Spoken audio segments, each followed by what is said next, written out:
আমার বন্ধুগণ, একটু কান লাগাবেন। তারা কেমন শাসক ছিলেন, জনগণের সঙ্গে তাদের কেমন নিবিড় সম্পর্ক ছিল। আমার বন্ধুগণ, সাইয়েদনা আবু বকর সিদ্দিক রাদিয়াল্লাহু তাআলা আনহু তার খেদমত করে আসেন। ওমর ফারুক রাদিয়াল্লাহু তাআলা আনহু একদিন ওই মহিলার খেদমত করার জন্য গেছেন। গিয়ে বলছেন, মা, আপনার কোনো কিছুর খেদমত আছে নাকি? কিছুক্ষণ আগে আমার কে যেন খেদমত করে চলে গেছে। মনে মনে চিন্তা করলেন, কে খেদমতের জন্য আসে। নিজেকে আড়াল করলেন, চেনার চেষ্টা করলেন, জানার চেষ্টা করলেন সেই লোকটাকে। হঠাৎ করে ফজরের আগ দিয়ে তিনি ওই ঘরের বুড়ি মহিলার পাশের দেওয়ালের সঙ্গে তিনি লুকায়া ছিলেন কোন পুরুষটা যায় তার খেদমত করার জন্য। দেখেন কেউ না, খালি পায়ে, যেন জুতার আওয়াজ না হয়, কেউ যেন না টের পায়। লুকায়া লুকায়া সাইয়েদনা আবু বকর সিদ্দিক রাদিয়াল্লাহু আনহু ওই মহিলার খেদমত করার জন্য দরজায় এসে ডাকতেছে। সাইয়েদনা ওমর ফারুক বললেন, খলিফাতুল মুসলিমিন, গোটা রাষ্ট্রের দায়িত্ব পালন করেন, আবার এই ছোটখাটো দায়িত্ব পালন করার জন্য আপনি আসেন কেন? আপনি আমাদের তো বলতে পারেন। সাইয়েদনা আবু বকর বলেন, ওমর রে, কিয়ামতের দিন আমার আমলনামা আমার কাঁধে থাকবে, তোমার কাঁধে আমার আমলনামা দেওয়া হবে না। কোন একদিন সাইয়েদনা আবু বকর সিদ্দিক রাদিয়াল্লাহু তাআলা আনহু ওই মহিলার খেদমত করতে যেতে পারেন নাই। সেই দিন ওমর ফারুক রাদিয়াল্লাহু তাআলা আনহু তার খেদমত করার জন্য গেছেন। গিয়ে তার খেদমত করে চলে আসলেন। খেদমত করে আসার পরে বলি মহিলা বলতেছে, খেদমতের জন্য যে লোকটা প্রত্যেকদিন আসতো সে তো আর আসে না। নিশ্চিত সে তো আর আসে না, আমার মনে হয় সেই লোকটা মনে হয় দুনিয়াতে নাই। সেই লোকটা যদি খেদমতে আসতো অবশ্যই আমি টের পেতাম। আমার আগের যে খেদমত করার জন্য যে লোকটা আসতো, সে আমাকে যখন খেজুর খাওয়াতো সেই খেজুরের বিচিগুলো ফেলে দিত। আজকে যে খেদমত করার জন্য আসছে সে তো খেজুরের বিচিটা ফেলে দেয় নাই। মানে হলো ব্যক্তি খাদেম চেঞ্জ হয়ে গেছে। আল্লাহু আকবার বলেন, জোরে বলি আল্লাহু আকবার। আমার বন্ধুগণ, ওমর ফারুক রাদিয়াল্লাহু তাআলা আনহু কেমন বিচার তার মধ্যে ছিল। নিজের ছেলে মদ্যপান করে ধরা পড়েছে, নিজের হাতে তিনি শাস্তি দিয়েছেন, বেত্রাঘাত করে করে তাকে দুনিয়া থেকে বিদায় পর্যন্ত করে দিয়েছেন। আইন সবার জন্য সমান ছিল। আমার বন্ধুগণ, একটু কান লাগান, মনোযোগ দিয়ে কথাগুলো শুনুন। পাপ করব আমি, পাপ আমাকে ঘেরাও করে ফেলবে। পাপ তো এমন একটা জিনিস, পাপ অনেকগুলোকে আরো টেনে আনে। যেমন বিড়ি খাবো, ঠোঁট আমার কালো হয়ে যাবে। মদ্যপান করব, চক্ষু আমার লাল হয়ে যাবে, চক্ষুটা বের হওয়ার মতো হবে। চোখ দেখলেই বোঝা যাবে এটা মদখোর লোট। বিড়ি খেলেই মনে হবে এটা, ঠোঁট দেখেই মনে হবে। পাপ যখন করব, পাপ আমাকে ঘেরাও করে ফেলবে। জেনার কাছে কেউ লিপ্ত হয়ে যাবে, নতুন নতুন রোগ আক্রান্ত হবে। দাদার যুগে যে রোগ ছিল না, পূর্বপুরুষদের আমলে যে রোগগুলো ছিল না, আজকে সেই রোগের পরিমাণ কমেছে না বেড়েছে? আগের যুগে ক্লিনিক ছিল না, এত হসপিটাল ছিল না, এত হসপিটাল ছিল না। কোনো মহিলার ডেলিভারির জন্য সিজার লাগতো না। আমার দাদির সময়, আপনার দাদার দাদির সময়ে কোনো ডেলিভারির সময় সিজার লাগে নাই, অপারেশন লাগে নাই, পেট কাটা লাগে নাই। কিন্তু এখন সব জায়গায়, ম্যাক্সিমাম জায়গায় সন্তান ডেলিভারি হতে কি লাগে? সিজার লাগে। ক্লিনিকে শুধু ঢোকা মাত্রই, ক্লিনিকে ঢুকলে পরে শুধু ঢোকা মাত্রই সঙ্গে সঙ্গে বলে সিজার ছাড়া উপায় নাই। বলবো, কথাগুলো বলবো। এখানে অনেক হয়তো বা ক্লিনিকের মালিকও থাকতে পারেন। হুজুর, কি শুরু করলেন আপনি? এগুলো আছে না, এরকম আছে না? আমার বন্ধুগণ, মুরিদ প্রোডাকশন দিচ্ছেন আপনি। মুরিদগুলো লাউ কদু, হাজার হাজার লাউ কদু বেচার টাকাগুলো আপনার দরবারে দিয়ে গেল, আপনি এগুলোকে লোপাট করলেন।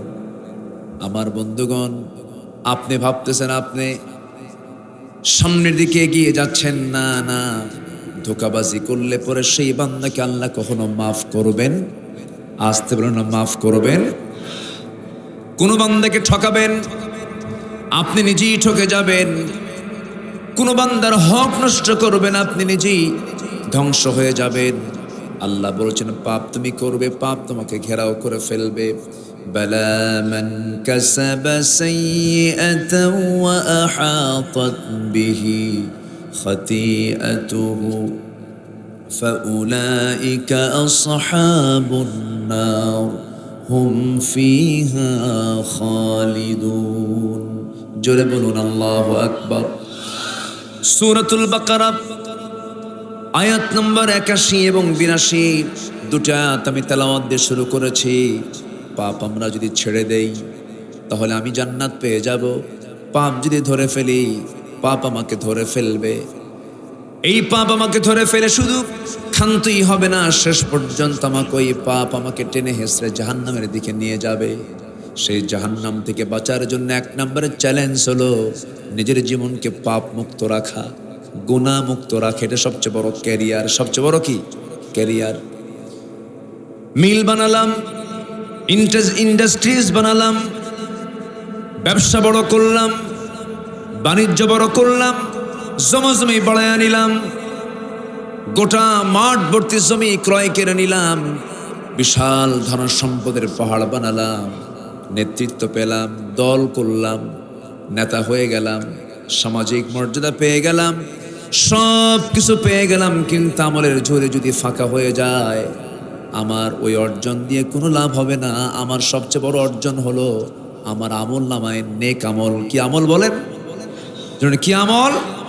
নেক আমল। নেক আমলটা কি? ধরুন আপনি রাস্তায় চলাফেরা করছেন, রাস্তায় চলাফেরা করতে নিয়ে হঠাৎ করে দেখতে পেলেন একটা খোয়া, একটা বড় সাইজের একটা খোয়া পড়ে আছে রাস্তার মাঝখানে, আদলা ইট পড়ে আছে। এই ইটটা আপনি মনে করলেন এই ইটের উপরে যদি কোনো বান্দার পা পড়ে যায় পা মুচকে যেতে পারে, পা ভাঙ্গে যেতে পারে। তরিকুল আযা মনে করে, কষ্টদায়ক বস্তু মনে করে যদি আপনি ওই খোঁয়াটা, ওই আদলা ইটটা সরাইয়া দিয়ে যদি রাস্তার পাশে রাখেন, এই এতরকম কাজ করার জন্য আল্লাহ রাব্বুল আলামিন আপনাকেও জান্নাত দিতে পারে। এটা কি আমল? মানে এটা কি আমল? নেক আমল। ছোট্ট একটা বাচ্চার সঙ্গে দেখা হলো, ওই ছোট্ট বাচ্চা মসজিদে আসতেছে, আপনি থেকে সালাম দিলেন, স্নেহ করলেন, আদর করলেন, মসজিদের মধ্যে ঢুকায় নিলেন, পাশে বসে গল্প করলেন। এই যে ছোট্ট বাচ্চার সঙ্গে আপনি সুন্দর সময় কাটায় দিলেন, এই যে আপনার জন্য এটা নেক আমল হয়ে গেল। একটা মানুষের সঙ্গে সুন্দর করে কথা বললেন, হাসি মুখে কথা বললেন, এটা আপনার জন্য সাদকা হয়ে গেল। পৃথিবীর যত ভালো কাজগুলো, এই সমস্ত কাজগুলোর নাম হলো নেক আমল। ভালো আমলগুলো দিয়ে আমরা আমাদের জীবনটাকে ভরায় ফেলবো। কিন্তু কিছু কিছু বুড়া চাচা আছে দেখবেন, ছোট্ট বাচ্চাদের মসজিদের সামনে দেখলে পরে চোখ বড় বানায়। উনি ভাবেন যে মসজিদ শুধু বুড়া মানুষের জন্য। মসজিদ কি বুড়া মানুষের জন্য না সবার জন্য? বলেন, শুধু বুড়াদের জন্য না সবার জন্য? সবার জন্য। الذي أرسله بالحق بشيرا ونذيرا وداعيا إلى الله بإذنه وسراجا منيرا فقد قال الله تعالى في كلامه المجيد وفرقانه الحميد أعوذ بالله من الشيطان الرجيم بسم الله الرحمن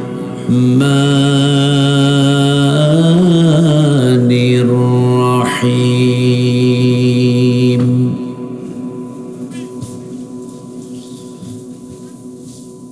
بلى من كسب سيئة وأحاطت به خطيئته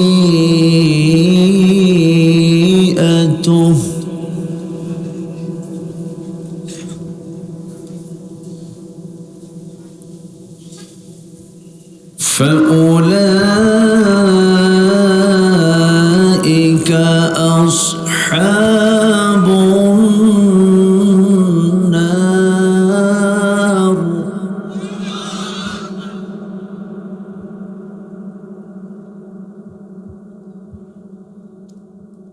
فأولئك أصحاب النار هم فيها خالدون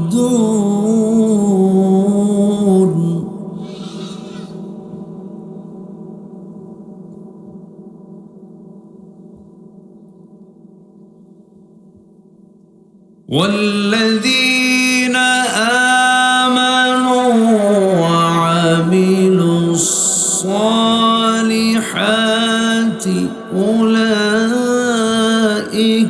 أصحاب الجنة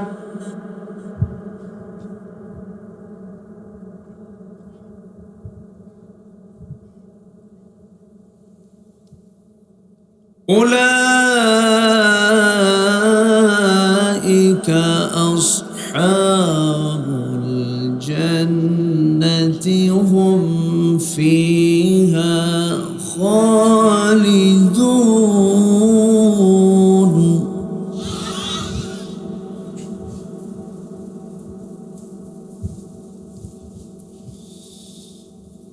الله أكبر بسم الله الرحمن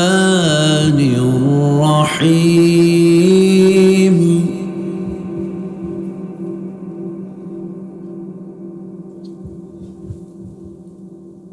إن الله وملائكته يصلون على النبي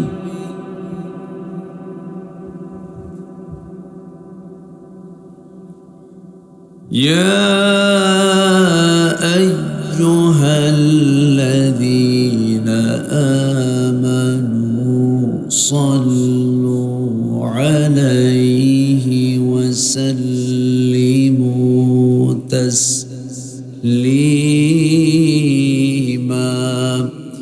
اللهم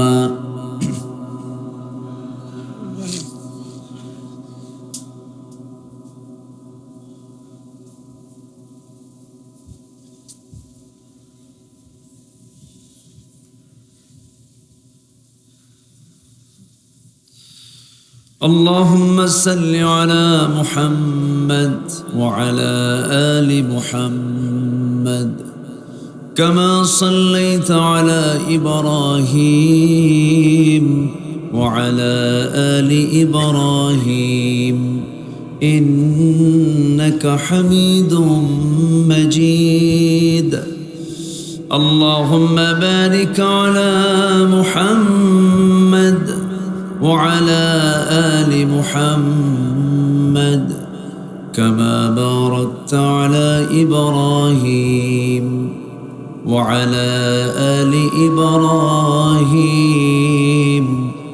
إنك حميد مجيد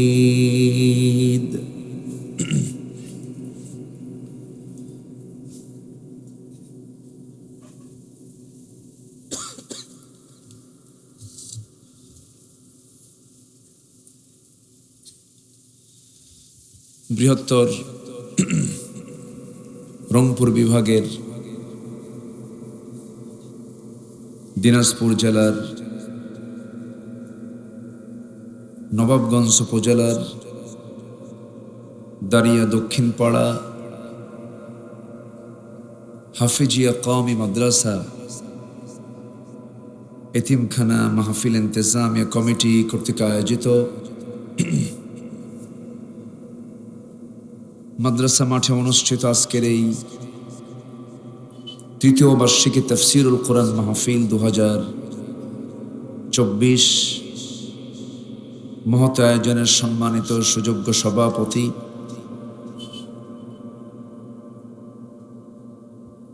নন্দিত আলেম দ্বীন উস্তাজুল আসাতিজা মোহতারাম শায়েখ মাওলানা আব্দুল মুমিন বিন আব্দুল্লাহ পীর সাহেব,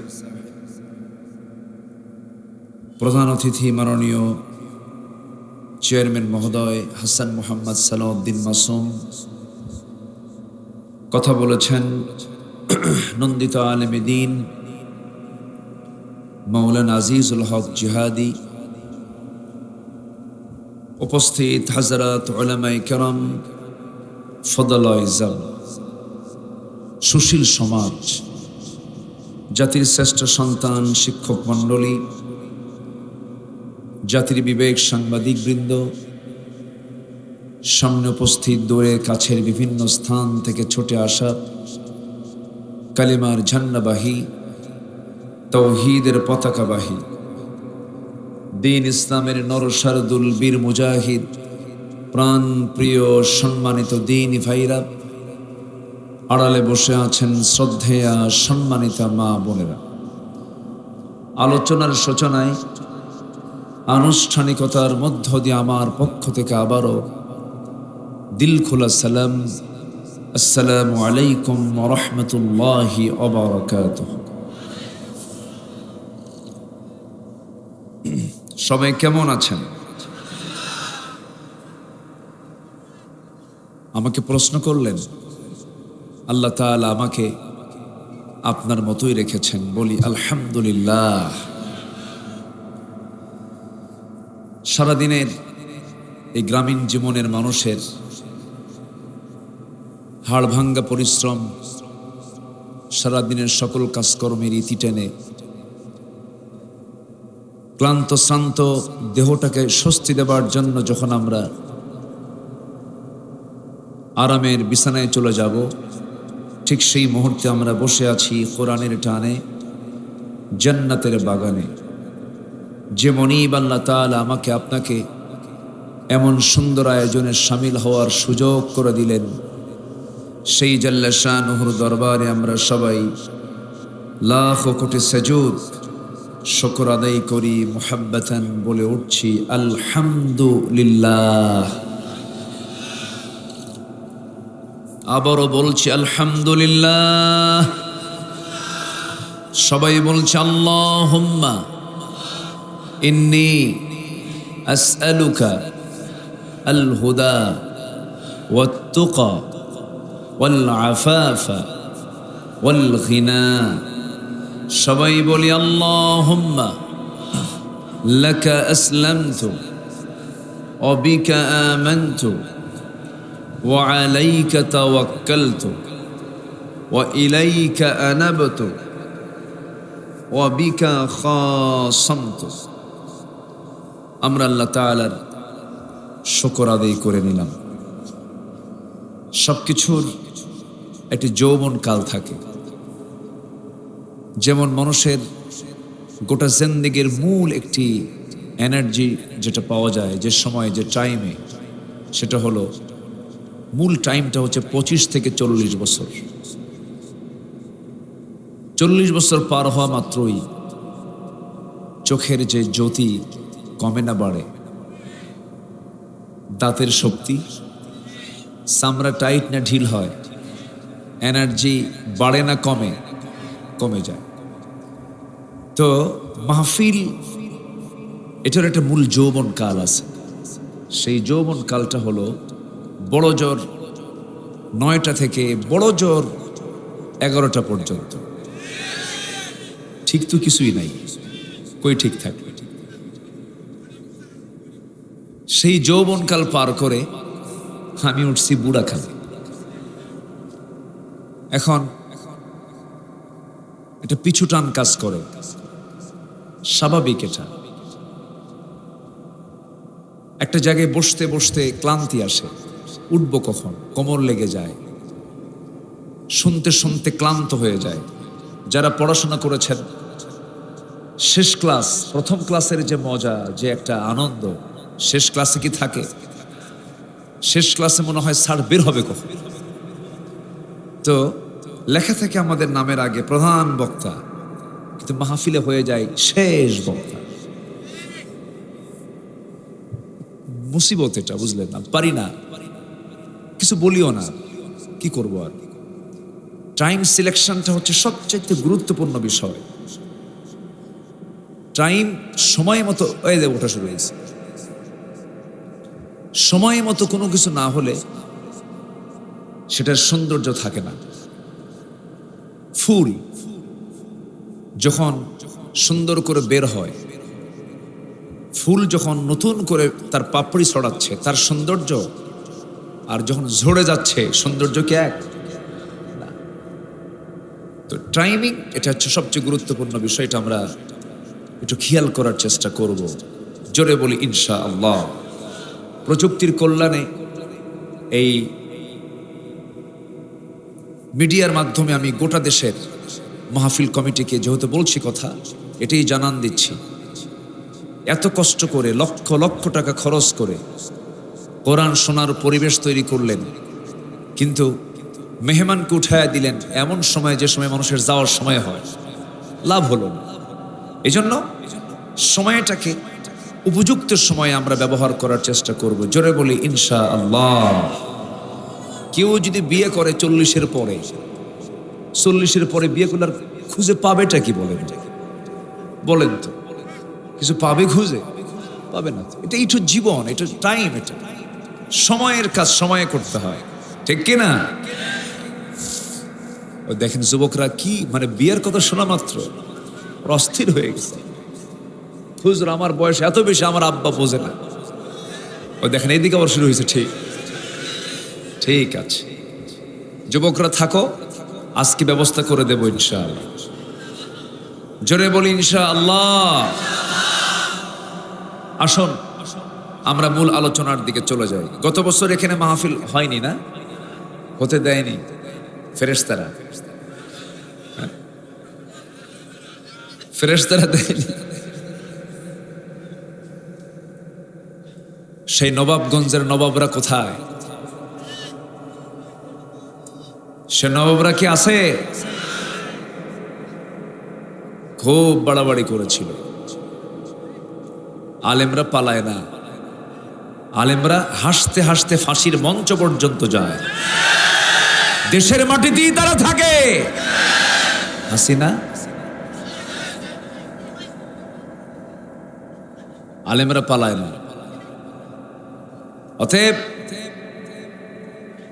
যারা যে নেতৃত্বকে মানেন, একটু ভাবেন যে নেতা মানলাম, নেতা বানালাম কারে? সে তো আমার থুয়ে চলেই গেল। এটা কেমন কথা? নেতা কি কখনো পালাতে পারে? সত্যিকারের ত্যাগী নেতা কি তার কর্মী ছাড়া পালাতে পারে? আমার নবীজি উহুদের ময়দানে সবচেয়ে কম মার খেয়েছেন না বেশি মার খেয়েছেন? চিন্তা করেন। কর্মীদেরকে আগায় দেন, নিজে আগে মার খেয়েছেন। এটাই হলো আদর্শ নেতৃত্বের পরিচয়, গুণ। এগুলো খেয়াল করতে হবে। সম্মানিত ভাইয়েরা, আমি খুব বেশি লম্বা সময় নেব না, কিন্তু সবার কাছে আমার একটা অনুরোধ, শেষ দোয়া না হওয়া পর্যন্ত একটা লোকও আমরা উঠব না। জোরে বলি ইনশাআল্লাহ। মাহফিলটাকে মনে করব ইবাদত। কি মনে করব বলেন? আমরা কি এটাকে ইবাদতের বাইরে মনে করছি কেউ? এটা ইবাদত। হয়তো এই ইবাদতে ওযু ফরজ না, নামাজে ওযু আসতে কয় না। এলাকায় ওযু লাগে না নাকি? এলাকায় ওযু লাগে তো নাকি? কিছু কিছু এলাকার আবার মুরিদ আছে ওযু লাগে না। পানির তলে মোমবাতি, বাবা বাতাসে নেভে না, বাবার নামে হালকা দিলে ওযু গোসল লাগে না। এরকম দরবার কিন্তু আছে আমার দেশে। এখন সাইজ করতে হবে আস্তে আস্তে। সময় যেহেতু আসছে, ৭১ থেকে ২০২৪, ৫৩ বছরে আমরা যেই প্রকৃত অর্থের যে স্বাধীনতার স্বাদ আমরা এটা ফিল করিনি, যা আমরা এই কয়েকদিনে ফিল করছি। কথা বলতে দেয়নি আমাদের ১৬ বছর। আমার ২৬ বছর ২৫ বছরের মাহফিল জগতের ইতিহাসে এর ১৬ বছর কেটেছে একটি বিপরীত স্রোতে। একটা বিপরীত স্রোতে আর কতক্ষণ আপনি চলতে পারেন? এই বিপরীত স্রোতের মুখে আমাকে ফেস করতে হয়েছে। এমন কোনো মঞ্চ নাই যে মঞ্চে মাহফিল করতে বসলেই আমার কানে আসতো না, হুজুর খুব চাপ, খুব সমস্যা, কিছু হলেই হুজুর আমাদের এই মামলা হয়ে যাবে। এমন কোনো কথা বলবেন না, কমিটি এরকম করে চাপ দেয়। আবার কিছু কিছু মাহফিলের নেতায় সেই চাপ দিয়ে বলে, হুজুর ওয়াজ করবেন আকাশে আর কবরে, দুনিয়া আমরা দেখে নেব, দুনিয়া দেখবে ওরা আর দোয়া করবো আমরা। আমাদের ভাগে কি রাখছে? দোয়া রাখছে। এরকম হুজুরও কিছু ছিল এই 16 বছর। দোয়া করার হুজুর ছিল কিনা বলেন? যারা শাহবাগের গণজাগরণ মঞ্চে গিয়ে বলে আমরা জীবনের শ্রেষ্ঠ আমল করেছি, ওরা আল্লাহ খেতাব পেতে পারল, ওরা হলো জাতির মুনাফিক। এরকম মুনাফিক এখনো আছে না? নাই, এখনো আছে। এই দীর্ঘ 16 বছর বিগত সরকারের সুযোগ সুবিধা যারা গ্রহণ করেছে যত বেশি, ওরাই হচ্ছে টাটকা মুনাফিক।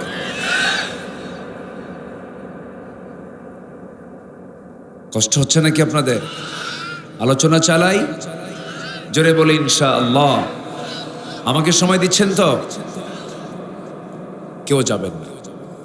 আমি কেন বললাম কেউ যাবেন না? যাওয়ার সময় হয়েছে যে, এই জন্য বলতেছি। 9টা উঠলে আমি এটা বলতাম, ঠিক আছে না?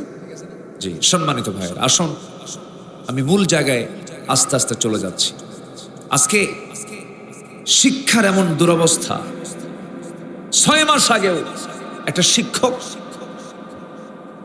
হাঁসের ডাক শিখায়, প্যাক প্যাক শিখালো না কি জানি, হ্যাঁ 6 মাস আগে। শিক্ষার এমন দুর্দশা, রাজশাহী ইউনিভার্সিটির জুবেরি ভবনে রাতে ছাত্রীকে নিয়ে কোকের সঙ্গে ঘুমের ঔষধ মিশিয়ে খাওয়িয়েছে ইউনিভার্সিটির একজন শিক্ষক নামের কলঙ্ক নরপশু। এই গত কয়েকদিন আগে শোনা গেল এই শিক্ষক, যে শিক্ষকের বিরুদ্ধে এই অভিযোগ উঠেছে, এই শিক্ষক সে এরকম করে একাধিক অনেক মেয়ের জীবনকে সে এরকম করে নষ্ট করে দিয়েছে। তো এইরকম কিছু কুলাঙ্গার আমার দেশে আছে না নাই? সহযোগী অধ্যাপক ডক্টর সাদিকুল ইসলাম, তদন্ত করা উচিত। শিক্ষকতার যোগ্যতা যাদের নাই, ধাক্কা মেরে সেখান থেকে বের করে দেওয়া দরকার। সম্মানিত ভাইয়েরা, আমরা শিক্ষাঙ্গন পবিত্র দেখতে চাই, ঠিক কিনা? পবিত্র দেখার জন্য শিক্ষাঙ্গন, মানে চোখের চাহনি দেখে এখন বোন মনে মনে চিন্তা করে, আল্লাহ এ কি মালাকুল মউত নাকি? ভয় থরথর করে কাঁপে বোনরা। কিন্তু সম্পত্তির অধিকার বোনের আছে না নাই? বোন কি এসে চাওয়ার আগেই কি ভাইয়ের দেওয়ার দায়িত্ব ছিল না? বলেন বলেন বলেন। কারণ বোন তো সেই বাড়িতে নাই, সে চলে গেছে কার ঘরে? পরের ঘরে, স্বামীর ঘরে গেছে। উচিত ভাইকে ডাক দিয়ে ওই বোনের হাতে সমস্ত সম্পদগুলো হস্তান্তর করে দেওয়া। তোমার অংশ তুমি নিয়ে যাও, আমি জাহান্নাম যেতে চাই না। তা তো বলেই না। বোন এসে বসলে পরে উল্টা ফতুয়া দিয়ে দেয়, বোন রাগ করুন, একটা কথা বলি কি, অংশ নিলে কিন্তু ধ্বংস হয়। দেখছেন কি ওয়াজটা দিল? দেখছেন, মানে এটা একদম শয়তান থেকে রাওয়ায়াত। কার থেকে বলেন তো? শয়তান থেকে বর্ণনা আসছে। এগুলো কি নেক আমল না বদ আমল? বলেন কি আমল? কি আমল? বদ আমল। আমার বন্ধুগণ, এই সমস্ত কাজগুলো যারা মুনাফিক তারাই করতে পারে। মুনাফিক ছাড়া এই সমস্ত কাজ অন্য কেউ করতে পারে না। আল্লাহ রাব্বুল আলামিন মুনাফিকদের ব্যাপারে বলছেন, মুনাফিককে সবচেয়ে বেশি শাস্তি আল্লাহ রাব্বুল আলামিন দিবেন। ইন্নাল মুনাফিকিনা ফিদ-দারকিল আসফালি মিনান নার ওয়া লা তাজিদ লাহুম নাসীরা।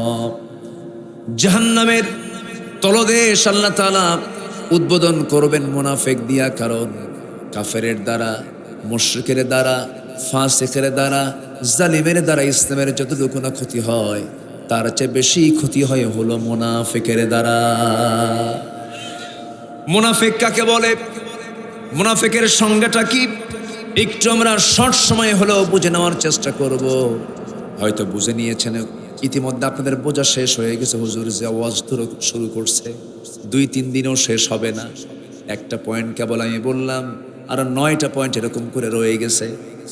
আমার বন্ধুগণ, মুনাফিকের সংজ্ঞাটা হলো যারা কথা বলে, মিথ্যা বলে, ওয়াদা করে, ভঙ্গ করে, ঝগড়া করে, খারাপ ভাষায় কথা বলে, আমানত নেয়, আমানত ভঙ্গ করে, এই সমস্ত সিমটম যাদের মধ্যে পাওয়া যাবে সেই লোকটাকে ইসলামের পরিভাষায় তাকে কি বলে বলেন?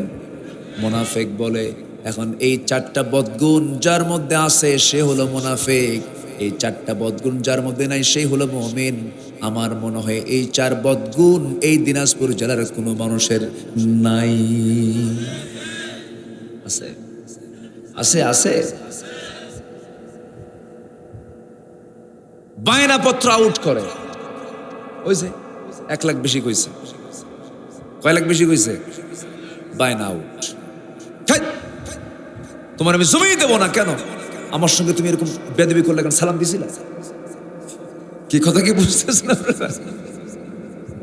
এমনি একটা ইস্যু তৈরি করে এটাকে ঘোলাটে বানায়া, ওর মতলব হলো দাম আরেকজন বেশি কইছে। যে বেশি কইছে ও এক গুনাহগার, আবার যে ওয়াদা দিয়ে ওয়াদা ভঙ্গ করেছে আরেক গুনাহগার।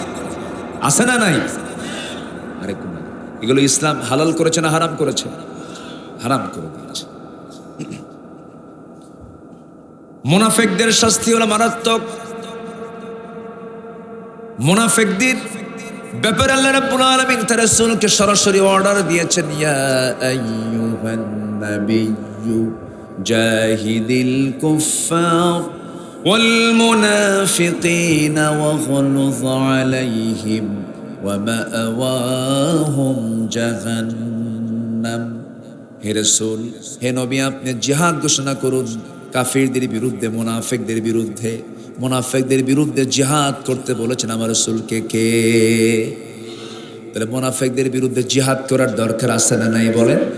আছে।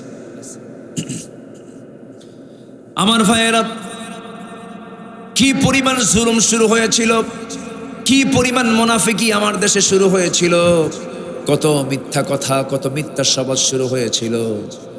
আল্লাহ তাআলা নিজে সরাসরি সাহায্য করেছেন। আমার কাছে মনে হয় এটাই কারণ 5ই অগাস্টের আগের কয়েকটা দিন সমস্ত যুবকদের মধ্য থেকে, সমস্ত ছাত্রদের দিল থেকে ভয়টা দূর করে দিয়েছেন তিনি আমারকে। কোনো ছাত্রের মধ্যে কোনো ভয়ই নাই, গুলি মারে ও আগে যায়, ঠিক কিনা? আসতে বলেন জোরে কোন, ঠিক কিনা? স্বরাষ্ট্রমন্ত্রীকে এক পুলিশ বলে, স্যার এই যে ভিডিও দেখেন, গুলি করি একটা মরে, আর বাকিগুলো ভয় করে না, সরেও না, ওরা আরো আগায় আসে।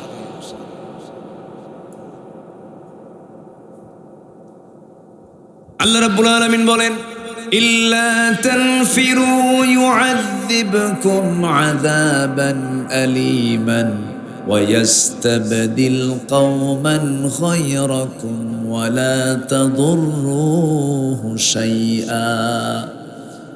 তোমরা যদি পালিয়ে যাও, ভয়ে ভীত সন্ত্রস্ত হয়ে যদি পিছু হটো, আমি তোমাদের উপর এমন একটা জাতি চাপিয়ে দেব যাদের কোনো ক্ষতি তোমরা করতে পারবে না। সেই দিন ওই যুবকরা, ওই ছাত্ররা যদি পালিয়ে যেত, কখনোই আমরা টিকতে পারতাম না। ওই যুবকরা পালাইতো নাই, বরং যে সাহসিকতা নিয়ে সামনে গিয়ে এসেছে, বুকের তাজা প্রাণ ঢেলে দিয়েছে, হকের বিজয় হয়ে গেছে, ঠিক কিনা? জীবন দিয়েছে তারা। জীবন দেওয়া কি সস্তা?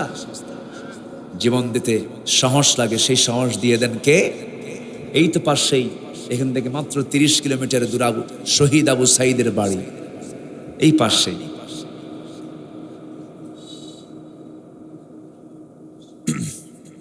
নেন যে কিলোই হোক, পাশে।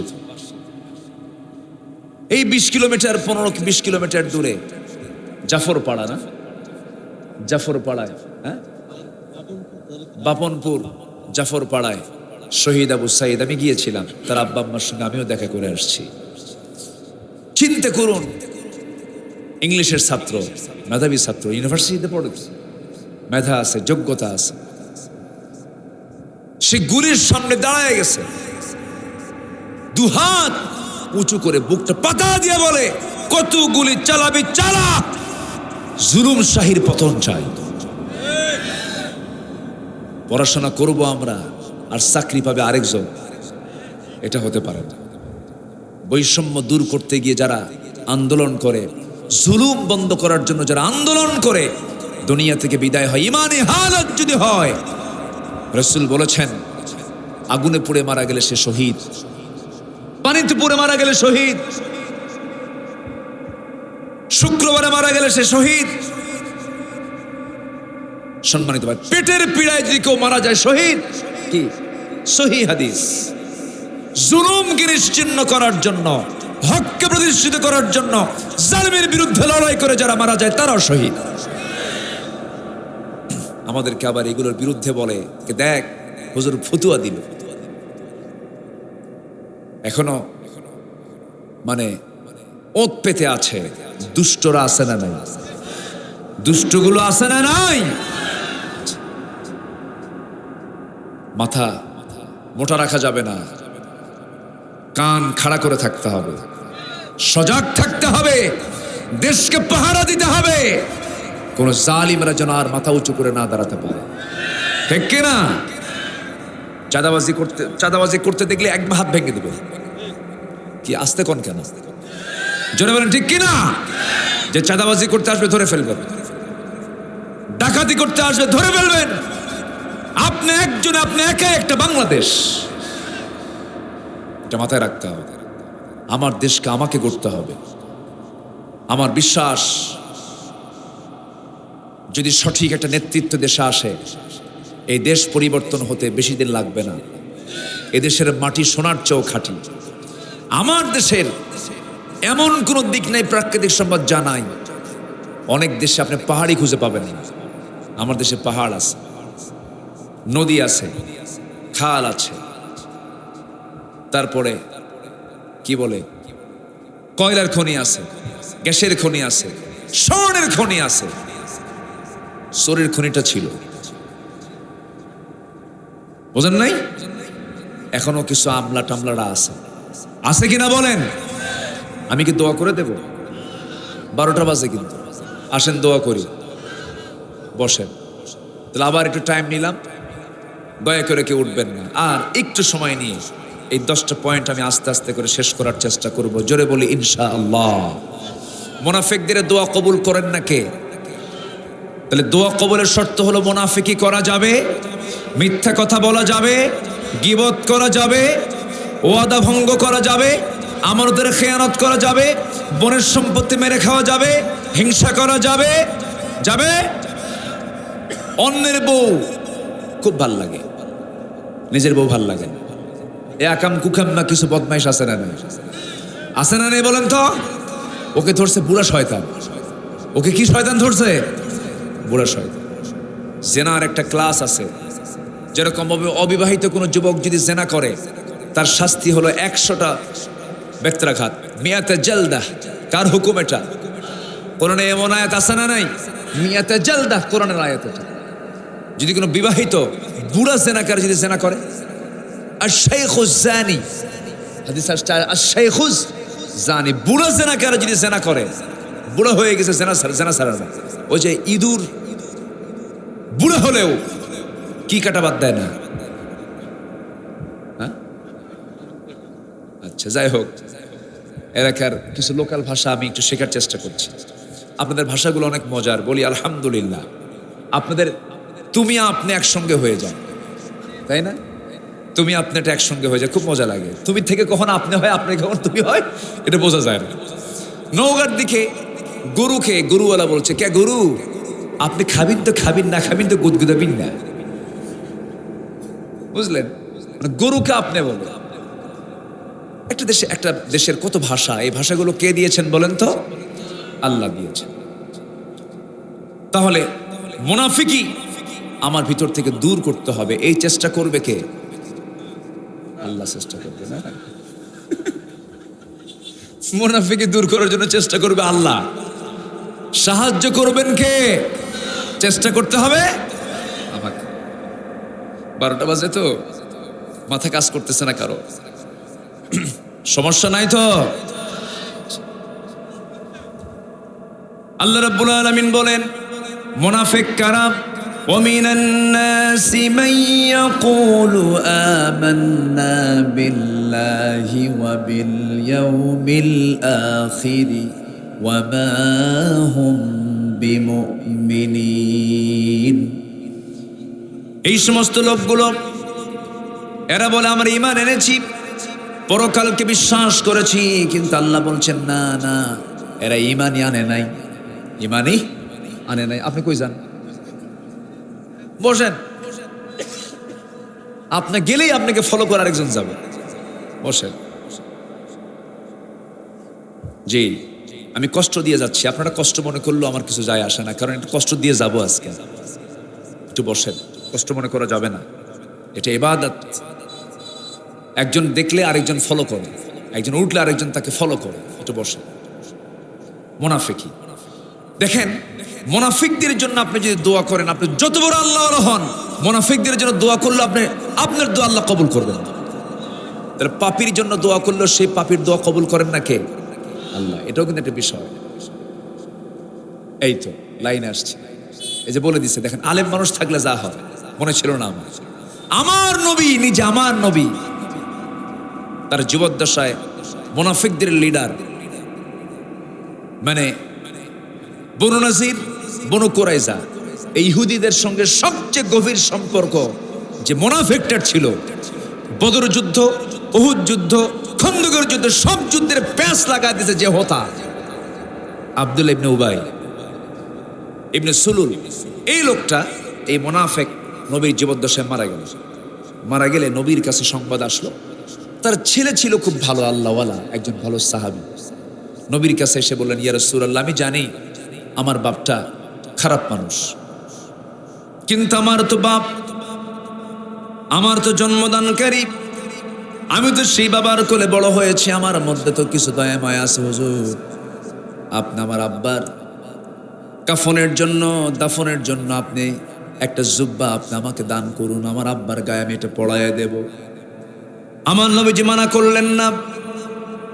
নিজের ঘর থেকে নিজের গায়ের একটা জুব্বা তার হাতে দিয়ে বললেন, যাও নিয়ে যাও।